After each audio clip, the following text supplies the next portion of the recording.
Hi friends, आइए हम जानते हैं जब भी हम इनकम टैक्स में अपील करते हैं तो हमें कितने तरह के अपील ITAT ट्रिब्यूनल में फाइल हो सकता है।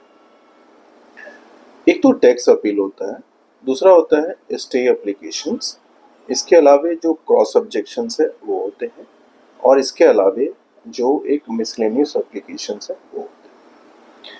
तो इतने तरह के जो अपील है वो फाइल होता है before the income tax appellate tribunal. इसके अलावे जो बेंच है उसमें एक सिंगल मेंबर बेंच होता है, एक डिविजनल बेंच होता है, एक थर्ड मेंबर बेंच होता है और इसके अलावा एक स्पेशल बेंच होता है जो वर्क करती है ट्रिब्यूनल में ITAT।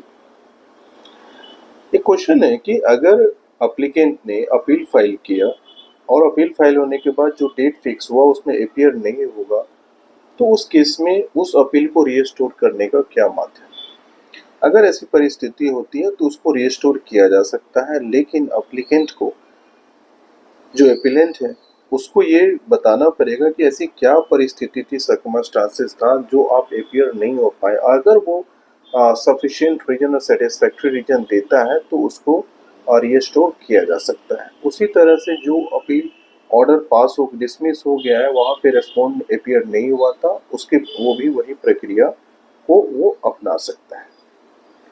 तो जब भी आपका एक्स पार्टी ऑर्डर होते हैं तो एक्स पार्टी उस केसेस में उसको रीस्टोर किया जा सकता है। वो पार्टी या उसके जो रिप्रेजेंटेटिव है वो राइटिंग में और ऑर्डर सबमिशन करते हैं बेंच, और इफ बेंच सो डिजायर्स, और उस केसेस में if after getting the satisfaction उसको रीस्टोर किया जा सकता है और इमीडिएटली उसको हियरिंग भी किया जा सकता है। तो उसमें कोई बॉन्डिंग नहीं है कि आप उसको फ्यूचर डेट में डेट फिक्स करेंगे, आप चाहें तो उसको उस टाइम पे भी हियरिंग करें। तो ऐसी परिस्थिति होती है जहाँ पे अपीलेंट जो है वो अपील तो फाइल करता है लेकिन जो डेट होती है उस पर अपीयर नहीं होते या उसके ऑथराइज रिप्रेजेंटेटिव, तो उस केसेस में एक्स पार्टी ऑर्डर पास होते हैं। अगर ऐसी परिस्थिति है और आपके पास जेन्युइन रीजन है तो आप उसको रीस्टोर करा सकते हैं और मैटर को फिर हियरिंग के लिए जा सकती है।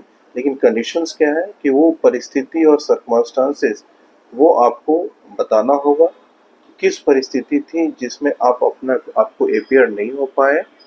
तो अगर सेटिस्फैक्ट्री रीजन होती है तो वो रिस्टोर होता है। इसके अलावा जो ITAT बेंच है, अगर जो भी मेमोरेंडम ऑफ अपील में है जो grounds of facts and law है उनको हर को आंसर करना और उसको डिसाइड करना ये ऑब्लिगेशन होता है ITAT का। Thank you.